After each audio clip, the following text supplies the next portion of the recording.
বস্তি তালা road, main gate, মসজিদ মহল্লা, নরেন্দ্রনগর, ওলপুর, এই সমস্ত জায়গাতে no entry.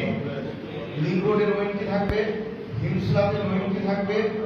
Starting point of Hindi service রোডে মেনটেন হয়, ঠিক একইভাবে মেনটেন থাকবে, কোনো অসুবিধা আপনাদের হবে না। কোনো জায়গায় যদি কোনো ট্রাফিক ওটা বড়, ওটা মার্চ হয়ে যায়। ঠিক আছে, সবাই ভালোভাবে আছে। আপনাদের একটাই কথা বলবো, যে কোনো অনুষ্ঠান হয় তার একটা উদ্দেশ্য থাকে। তা আমরা যেটুকু জানি মহরম হলো আমাদের শোকের উৎসব, কিন্তু আমরা এটাকে পাল্টাতে পাল্টাতে নিজের মত করে যে যার মতো করে নিয়ে নিয়েছি। অনেক সময় আস্থানের জায়গায় চলে যায়। আমাদের যেটাকে আমরা শোক প্যারেড বলি, আমাদের পুলিশেরও চলে।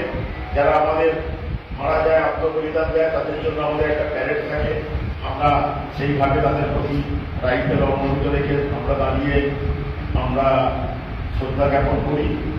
আজ মহরম নিয়ে আলোচনা হলো, পুলিশ প্রশাসন ছিল এবং মহরম কমিটির সব লোকজন ছিল।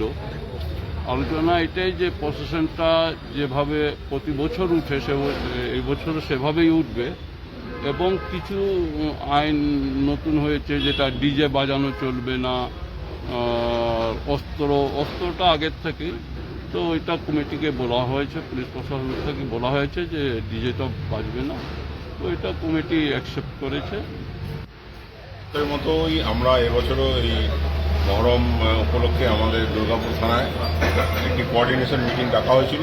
এখানে সমস্ত এলাকার সমস্ত যে কমিটি আছে তারা এসেছিলেন, তাদের সাথে আমাদের আলোচনা হয়েছে। মূলত আমাদের পুলিশ অ্যারেঞ্জমেন্ট নিয়ে আমরা যে রূপরেখা তৈরি করি কী ধরনের হবে, তার জন্য একটা মতামত আদান প্রদান করে নেওয়া, সেই উপলক্ষে এই মিটিং ডাকা হয়েছিল, সবাই এসেছিল।